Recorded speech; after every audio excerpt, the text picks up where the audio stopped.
मेरे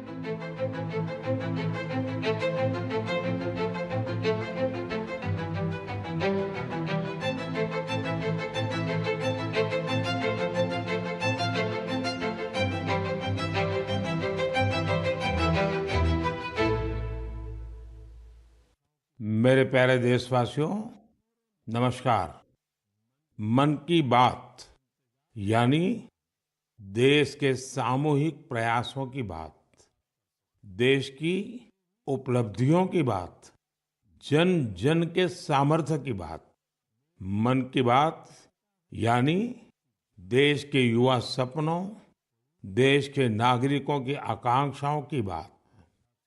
मैं पूरे महीने मन की बात का इंतजार करता रहता हूं ताकि आपसे सीधा संवाद कर सकूं। कितने ही सारे संदेश, कितने ही मैसेजेस। मेरा पूरा प्रयास रहता है कि ज्यादा से ज्यादा संदेश को पढूं, आपके सुझावों पर मंथन करूं। साथियों, आज बड़ा ही खास दिन है। आज एनसीसी दिवस है। एनसीसी का नाम सामने आते ही हमें स्कूल कॉलेज के दिन याद आ जाते हैं। मैं स्वयं भी एनसीसी कैडेट रहा हूं, इसलिए पूरे विश्वास के साथ कह सकता हूं कि इससे मिला अनुभव मेरे लिए अनमोल है। एनसीसी युवाओं में अनुशासन, नेतृत्व और सेवा की भावना पैदा करती है। आपने अपने आसपास देखा होगा, जब भी कहीं कोई आपदा होती है, चाहे बाढ़ की स्थिति हो, कहीं भूकंप आया हो, कोई हादसा हुआ हो, वहां मदद करने के लिए एनसीसी के कैडेट्स जरूर मौजूद हो जाते हैं। आज देश में एनसीसी को मजबूत करने के लिए लगातार काम हो रहा है। 2014 में करीब 14 लाख युवा एनसीसी से जुड़े थे। अब 2024 में 20 लाख से ज्यादा युवा एनसीसी से जुड़े हैं। पहले के मुकाबले 5,000 और नए स्कूल कॉलेजों में अब एनसीसी की सुविधा हो गई है। और सबसे बड़ी बात, पहले एनसीसी में गर्ल्स कैडेट्स की संख्या करीब 25% के आसपास ही होती थी। अब एनसीसी में गर्ल्स कैडेट्स की संख्या करीब करीब 40% हो गई है। बॉर्डर किनारे रहने वाले युवाओं को ज्यादा से ज्यादा एनसीसी से जोड़ने का अभियान भी लगातार जारी है। मैं युवाओं से आग्रह करूंगा कि ज्यादा से ज्यादा संख्या में एनसीसी से जुड़े। आप देखिएगा, आप किसी भी कैरियर में जाए, एनसीसी से आपके व्यक्तित्व निर्माण में बड़ी मदद मिलेगी। साथियों, विकसित भारत के निर्माण में युवाओं का रोल बहुत बड़ा है। युवा मन जब एकजुट होकर देश की आगे की यात्रा के लिए मंथन करते हैं, चिंतन करते हैं, तो निश्चित रूप से इसके ठोस रास्ते निकलते हैं। आप जानते हैं, 12 जनवरी को स्वामी विवेकानंद जी की जयंती पर देश युवा दिवस मनाता है। अगले साल स्वामी विवेकानंद जी की 162वीं जयंती है। इस बार इसे बहुत खास तरीके से मनाया जाएगा। इस अवसर पर 11-12 जनवरी को दिल्ली के भारत मंडपम में युवा विचारों का महाकुंभ होने जा रहा है। और इस पहल का नाम है Viksit Bharat young leaders dialogue. Bharat भर से करोड़ों युवा इसमें भाग लेंगे। गांव, ब्लॉक, जिले, राज्य और वहां से निकलकर के चुने हुए ऐसे 2000 युवा भारत मंडपम में विकसित भारत यंग लीडर्स डायलॉग के लिए जुटेंगे। आपको याद होगा, मैंने लाल किले की प्राचीर से ऐसे युवाओं से राजनीति में आने का आह्वान किया है जिनके परिवार का कोई भी व्यक्ति और पूरे परिवार का पॉलिटिकल बैकग्राउंड नहीं है, ऐसे 1 लाख युवाओं को, नए युवाओं को राजनीति से जोड़ने के लिए देश में कई तरह के विशेष अभियान चलेंगे। विकसित भारत यंग लीडर्स डायलॉग भी ऐसा ही एक प्रयास है। इसमें देश और विदेश से एक्सपर्ट्स आएंगे, अनेक राष्ट्रीय और अंतर्राष्ट्रीय हस्तियां भी रहेगी। मैं भी इसमें ज्यादा से ज्यादा समय उपस्थित रहूंगा। युवाओं के सीधे हमारे सामने अपने आइडियाज को रखने का अवसर मिलेगा। देश इन आइडियाज को कैसे आगे लेकर जा सकता है, कैसे एक ठोस रोडमैप बन सकता है, इसका एक ब्लूप्रिंट तैयार किया जाएगा। तो आप भी तैयार हो जाइए। जो भारत के भविष्य का निर्माण करने वाले हैं, जो देश की भावी पीढ़ी है, उनके लिए ये बहुत बड़ा मौका आ रहा है। आइए मिलकर देश बनाएं, देश को विकसित बनाएं। मेरे प्यारे देशवासियों, मन की बात में हम अक्सर ऐसे युवाओं की चर्चा करते हैं जो निस्वार्थ भाव से समाज के लिए काम कर रहे हैं।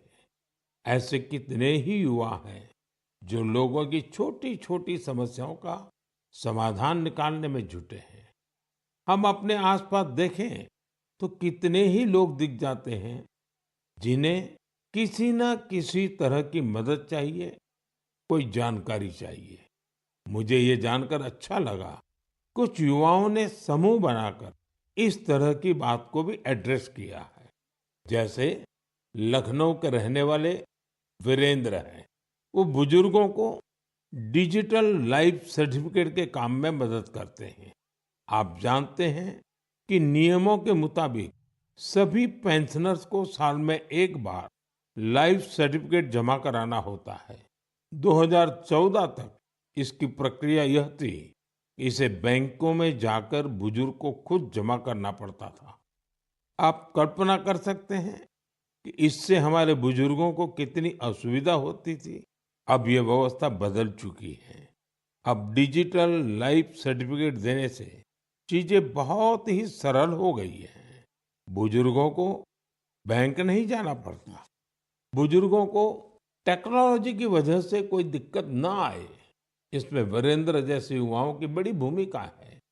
वो अपने क्षेत्र के बुजुर्गों को इसके बारे में जागरूक करते रहते हैं। इतना ही नहीं, वो बुजुर्गों को टैक्स सेवी भी बना रहे हैं। ऐसे ही प्रयासों से आज डिजिटल लाइफ सर्टिफिकेट पाने वालों की संख्या 80 लाख के आंकड़े को पार कर गई है। इनमें से 2 लाख से ज्यादा ऐसे बुजुर्ग हैं जिनकी आयु 80 के भी पार हो गई है। साथियों, कई शहरों में युवा बुजुर्गों को डिजिटल क्रांति में भागीदार बनाने के लिए भी आगे आ रहे हैं। भोपाल के महेश ने अपने मोहल्ले के कई बुजुर्गों को मोबाइल के माध्यम से पेमेंट करना सिखाया है। इन बुजुर्गों के पास स्मार्टफोन तो था, लेकिन उसका सही उपयोग बताने वाला कोई नहीं था। बुजुर्गों को डिजिटल अरेस्ट के खतरे से बचाने के लिए भी युवा आगे आए हैं। अहमदाबाद के राजीव लोगों को डिजिटल अरेस्ट के खतरे से आगाह करते हैं। मैंने मन की बात के पिछले एपिसोड में डिजिटल अरेस्ट की चर्चा की थी। इस तरह के अपराध के सबसे ज्यादा शिकार बुजुर्ग ही बनते हैं।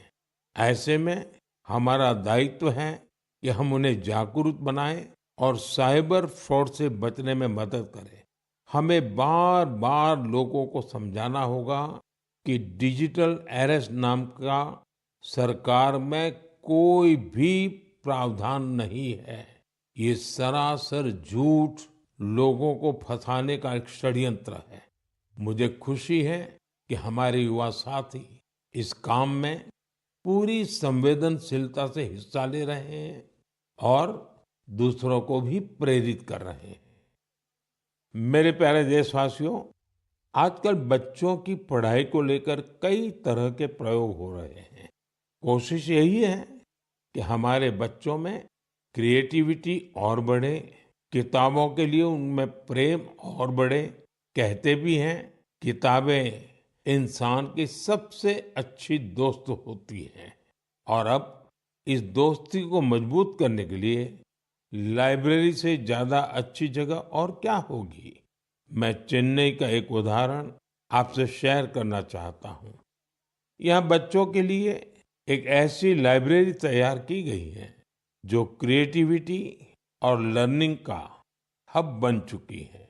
इसे प्रकृत अरिवगम के नाम से जाना जाता है। इस लाइब्रेरी का आइडिया टेक्नोलॉजी की दुनिया से जुड़े श्रीराम गोपालन जी की देन है। विदेश में अपने काम के दौरान वे लेटेस्ट टेक्नोलॉजी की दुनिया से जुड़े रहे, लेकिन वो बच्चों में पढ़ने और सीखने की आदत विकसित करने के बारे में भी सोचते रहे। भारत लौटकर उन्होंने प्रकृत अरिवगम को तैयार किया। इसमें 3,000 से अधिक किताबें हैं जिन्हें पढ़ने के लिए बच्चों में होड़ लगी रहती है। किताबों के अलावा इस लाइब्रेरी में होने वाली कई तरह की एक्टिविटीज भी बच्चों को लुभाती हैं। स्टोरी टेलिंग सेशन हो, आर्ट वर्कशॉप्स हो, memory training classes, robotic lesson या फिर पब्लिक स्पीकिंग, यहाँ हर किसी के लिए कुछ न कुछ जरूर है जो उन्हें पसंद आता है। साथियों, हैदराबाद में फूड फॉर थॉट फाउंडेशन ने भी कई शानदार लाइब्रेरीज बनाई है। इनका भी प्रयास यही है कि बच्चों को ज्यादा से ज्यादा विषयों पर ठोस जानकारी के साथ पढ़ने के लिए किताबें मिले।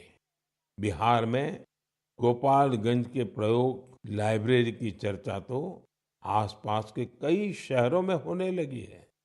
इस लाइब्रेरी से करीब 12 गांवों के युवाओं को किताबें पढ़ने की सुविधा मिलने लगी है। साथ ही ये लाइब्रेरी पढ़ाई में मदद करने वाली दूसरी जरूरी सुविधाएं भी उपलब्ध करा रही है। कुछ लाइब्रेरीज तो ऐसी हैं जो प्रतियोगी परीक्षाओं की तैयारी में स्टूडेंट्स के बहुत काम आ रही है। ये देखना वाकई बहुत सुखद है कि समाज को सशक्त बनाने में आज लाइब्रेरी का बेहतरीन उपयोग हो रहा है। आप भी किताबों से दोस्ती बढ़ाइए और देखिए कैसे आपके जीवन में बदलाव आता है। मेरे प्यारे देशवासियों, परसों रात ही मैं दक्षिण अमेरिका के देश गयाना से लौटा हूँ। भारत से हजारों किलोमीटर दूर गयाना में भी एक मिनी भारत बसता है। आज से लगभग 180 वर्ष पहले गयाना में भारत के लोगों को खेतों में मजदूरी के लिए, दूसरे कामों के लिए ले जाया गया था। आज गयाना में भारतीय मूल के लोग राजनीति, व्यापार, शिक्षा और संस्कृति के हर क्षेत्र में गयाना का नेतृत्व कर रहे हैं। गयाना के राष्ट्रपति डॉक्टर इरफान अली भी भारतीय मूल के हैं, जो अपनी भारतीय विरासत पर गर्व करते हैं। जब मैं गयाना में था, तभी मेरे मन में एक विचार आया था, जो मैं मन की बात में आपसे शेयर कर रहा हूँ। गयाना की तरह ही दुनिया के दर्जनों देशों में लाखों की संख्या में भारतीय हैं। दशकों पहले की, 200-300 साल पहले की उनके पूर्वजों की अपनी कहानियां हैं। क्या आप ऐसी कहानियों को खोज सकते हैं कि किस तरह भारतीय प्रवासियों ने अलग अलग देशों में अपनी पहचान बनाई, कैसे उन्होंने वहां की आजादी की लड़ाई के अंदर हिस्सा लिया, कैसे उन्होंने अपनी भारतीय विरासत को जीवित रखा। मैं चाहता हूं कि आप ऐसी सच्ची कहानियों को खोजें और मेरे साथ शेयर करें। आप इन कहानियों को नमो ऐप पर या माय गॉव पर इंडियन डायस्पोरा स्टोरीज के साथ भी शेयर कर सकते हैं। साथियों, आपको ओमान में चल रहा एक एक्स्ट्रा ऑर्डिनरी प्रोजेक्ट भी बहुत दिलचस्प लगेगा। अनेकों भारतीय परिवार कई शताब्दियों से ओमान में रह रहे हैं। इनमें से ज्यादातर गुजरात के कच्छ से जाकर बसे हैं। इन लोगों ने व्यापार के महत्वपूर्ण लिंक तैयार किए थे। आज भी उनके पास ओमानी नागरिकता है, लेकिन भारतीयता उनकी रग रग में बसी है। ओमान में भारतीय दूतावास और नेशनल आर्काइव्स ऑफ इंडिया के सहयोग से एक टीम ने इन परिवारों की हिस्ट्री को प्रिजर्व करने का काम शुरू किया है। इस अभियान के तहत अब तक हजारों डॉक्यूमेंट्स जुटाए जा चुके हैं। इनमें diary, account book, ledgers, letters और टेलीग्राम शामिल है। इनमें से कुछ दस्तावेज तो सन 1838 के भी हैं। ये दस्तावेज भावनाओं से भरे हुए हैं। बरसों पहले जब वो ओमान पहुंचे तो उन्होंने किस प्रकार का जीवन जिया, किस तरह के सुख दुख का सामना किया और ओमान के लोगों के साथ उनके संबंध कैसे आगे बढ़े, ये सब कुछ इन दस्तावेजों का हिस्सा है। ओरल हिस्ट्री प्रोजेक्ट ये भी इस मिशन का एक महत्वपूर्ण आधार है। इस मिशन में वहाँ के वरिष्ठ लोगों ने अपने अनुभव साझा किए हैं। लोगों ने वहाँ अपने रहन सहन से जुड़ी बातों को विस्तार से बताया है। साथियों, ऐसा ही एक ओरल हिस्ट्री प्रोजेक्ट भारत में भी हो रहा है। इस प्रोजेक्ट के तहत इतिहास प्रेमी देश के विभाजन के कालखंड में पीड़ितों के अनुभवों का संग्रह कर रहे हैं। अब देश में ऐसे लोगों की संख्या कम ही बची है जिन्होंने विभाजन की विभीषिका को देखा है। ऐसे में यह प्रयास और ज्यादा महत्वपूर्ण हो गया है। साथियों, जो देश, जो स्थान अपने इतिहास को संजो कर रखता है, उसका भविष्य भी सुरक्षित रहता है। इसी सोच के साथ एक प्रयास हुआ है जिसमें गांवों के इतिहास को संजोने वाली एक डायरेक्टरी बनी है। समुद्री यात्रा के भारत के पुरातन सामर्थ्य से जुड़े साक्ष्यों को सहेजने का भी अभियान देश में चल रहा है। इस कड़ी में लोथल में एक बहुत बड़ा म्यूजियम भी बनाया जा रहा है। इसके अलावा आपके संज्ञान में कोई मैन्युस्क्रिप्ट हो, कोई ऐतिहासिक दस्तावेज हो, कोई हस्तलिखित प्रत हो, तो उसे भी आप नेशनल आर्काइव्स ऑफ इंडिया की मदद से सहेज सकते हैं। साथियों, मुझे स्लोवाकिया में हो रहे ऐसे ही एक और प्रयास के बारे में पता चला है जो हमारी संस्कृति को संरक्षित करने और उसे आगे बढ़ाने से जुड़ा है। यहाँ पहली बार स्लोवाक लैंग्वेज में हमारे उपनिषदों का अनुवाद किया गया है। इन प्रयासों से भारतीय संस्कृति के वैश्विक प्रभाव का भी पता चलता है। हम सभी के लिए ये गर्व की बात है कि दुनिया भर में ऐसे करोड़ों लोग हैं जिनके हृदय में भारत बसता है। मेरे प्यारे देशवासियों, अब मैं आपसे देश की एक ऐसी उपलब्धि साझा करना चाहता हूं जिसे सुनकर आपको खुशी भी होगी और गौरव भी होगा। और अगर आपने नहीं किया है तो शायद पछतावा भी होगा।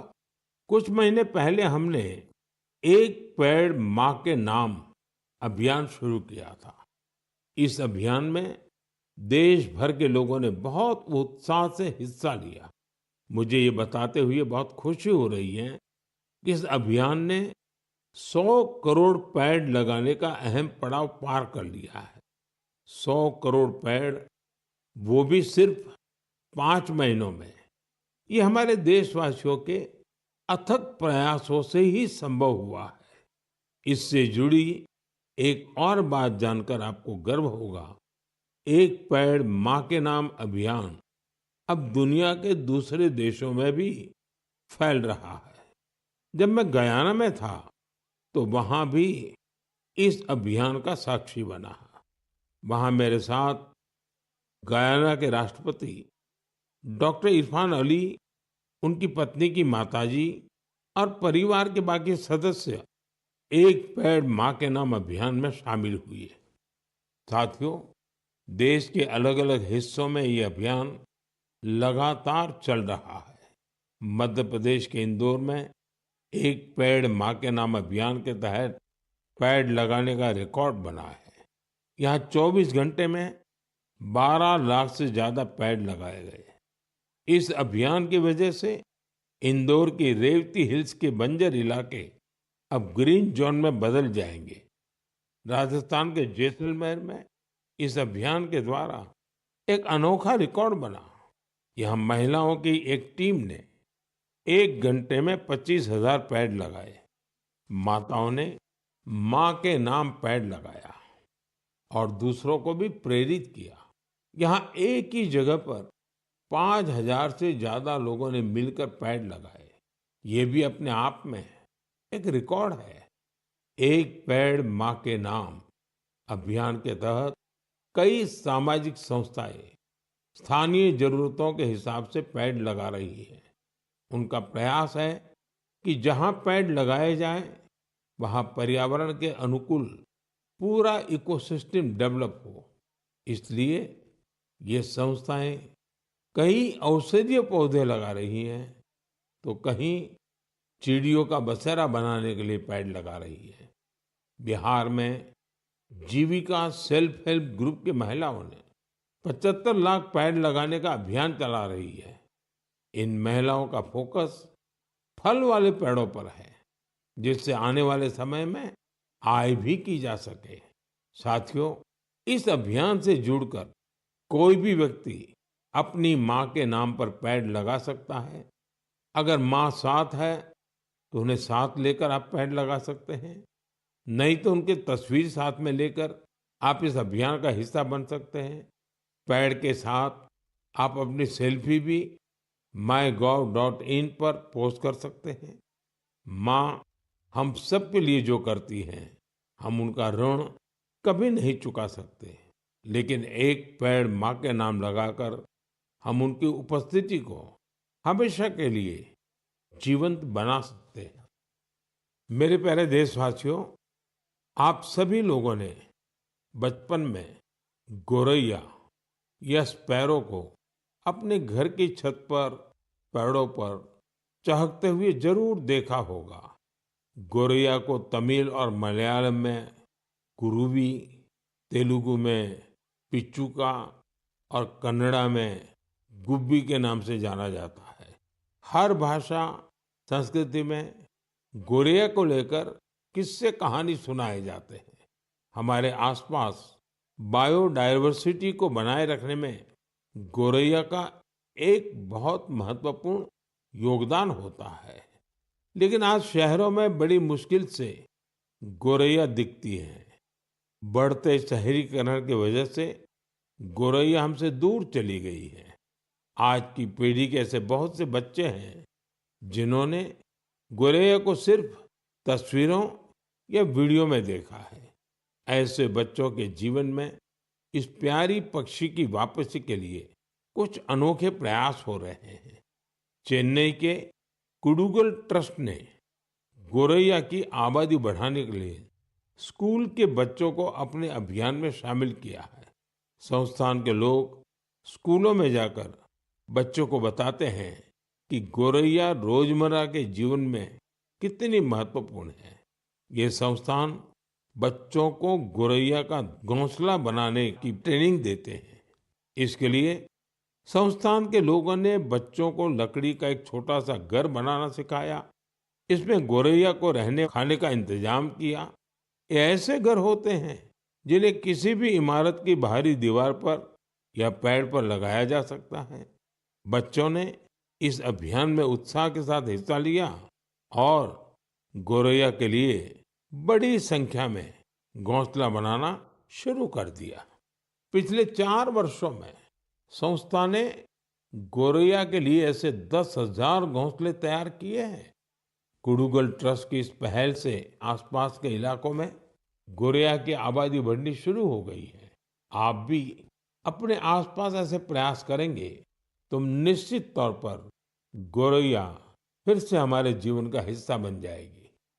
साथियों, कर्नाटका के मैसूरू की एक संस्था ने बच्चों के लिए अर्ली बर्ड नाम का अभियान शुरू किया है। ये संस्था बच्चों को पक्षियों के बारे में बताने के लिए खास तरह की लाइब्रेरी चलाती है।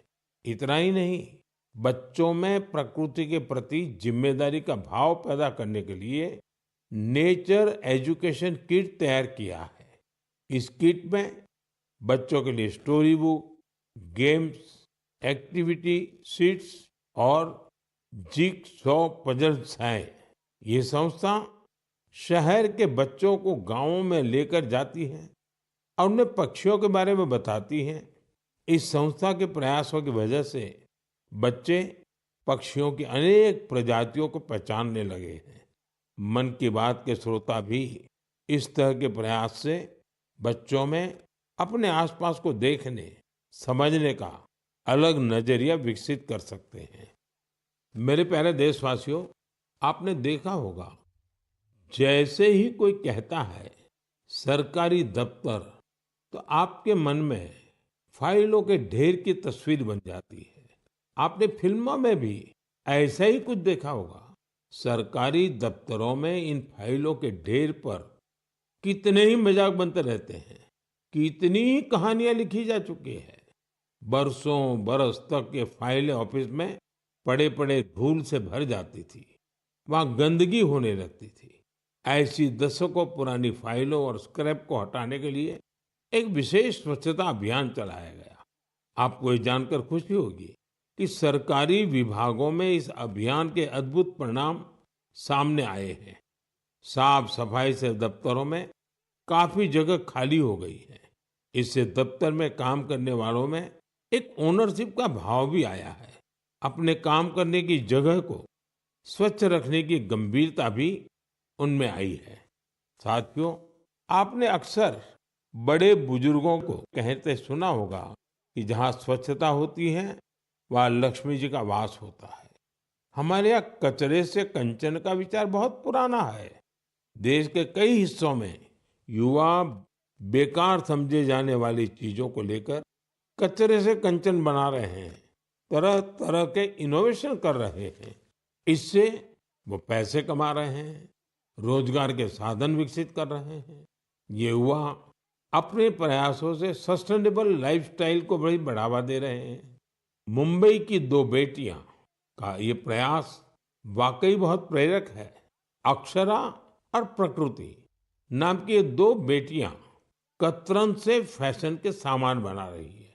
आप भी जानते हैं, कपड़ों की कटाई सिलाई के दौरान जो कतरन निकलती है, इसे बेकार समझकर फेंक दिया जाता है। अक्षरा और प्रकृति की टीम उन्हीं कपड़ों के कचरे को फैशन प्रोडक्ट में बदलती है। कतरन से बनी टोपियां, बैग हाथों हाथ बिक भी रही है। साथियों, साफ सफाई को लेकर यूपी के कानपुर में भी अच्छी पहल हो रही है। यहाँ कुछ लोग रोज सुबह मॉर्निंग वॉक पर निकलते हैं और गंगा के घाटों पर फैले प्लास्टिक और अन्य कचरे को उठा लेते हैं। इस समूह को कानपुर प्लॉगर्स ग्रुप नाम दिया गया है। इस मुहिम की शुरुआत कुछ दोस्तों ने मिलकर की थी। धीरे धीरे ये जन भागीदारी का बड़ा अभियान बन गया। शहर के कई लोग इसके साथ जुड़ गए हैं। इसके सदस्य अब दुकानों और घरों से भी कचरा उठाने लगे हैं। इस कचरे से रिसाइकल प्लांट में ट्री गार्ड तैयार किए जाते हैं। यानी इस ग्रुप के लोग कचरे से बने ट्री गार्ड से पौधों की सुरक्षा भी करते हैं। साथियों, छोटे छोटे प्रयासों से कैसी बड़ी सफलता मिलती है, इसका एक उदाहरण असम की इतिशा भी है। इतिशा की पढ़ाई लिखाई दिल्ली और पुणे में हुई है। इतिशा कॉरपोरेट दुनिया की चमक दमक छोड़कर अरुणाचल की सांगती घाटी को साफ बनाने में जुटी है। पर्यटकों की वजह से वहां काफी प्लास्टिक वेस्ट जमा होने लगा था। वहां की नदी जो कभी साफ थी, वो प्लास्टिक वेस्ट की वजह से प्रदूषित हो गई थी। इसे साफ करने के लिए इतिशा स्थानीय लोगों के साथ मिलकर काम कर रही है। उनके ग्रुप के लोग वहां आने वाले टूरिस्ट को जागरूक करते हैं और प्लास्टिक वेस्ट को कलेक्ट करने के लिए पूरी घाटी में बांस से बने कूड़ेदान लगाते हैं। साथियों, ऐसे प्रयासों से भारत के स्वच्छता अभियान को गति मिलती है। ये निरंतर चलते रहने वाला अभियान है। आपके आसपास भी ऐसा जरूर होता ही होगा। आप मुझे ऐसे प्रयासों के बारे में जरूर लिखते रहिए। साथियों, मन की बात के इस एपिसोड में फिलहाल इतना ही। मुझे तो पूरे महीने आपकी प्रतिक्रियाओं, पत्रों और सुझावों का खूब इंतजार रहता है। हर महीने आने वाली आपके संदेश मुझे और बेहतर करने की प्रेरणा देते हैं। अगले महीने हम फिर मिलेंगे मन की बात के एक और अंक में, देश और देशवासियों की नई उपलब्धियों के साथ। तब तक के लिए आप सभी देशवासियों को मेरी ढेर सारी शुभकामनाएं। बहुत बहुत धन्यवाद।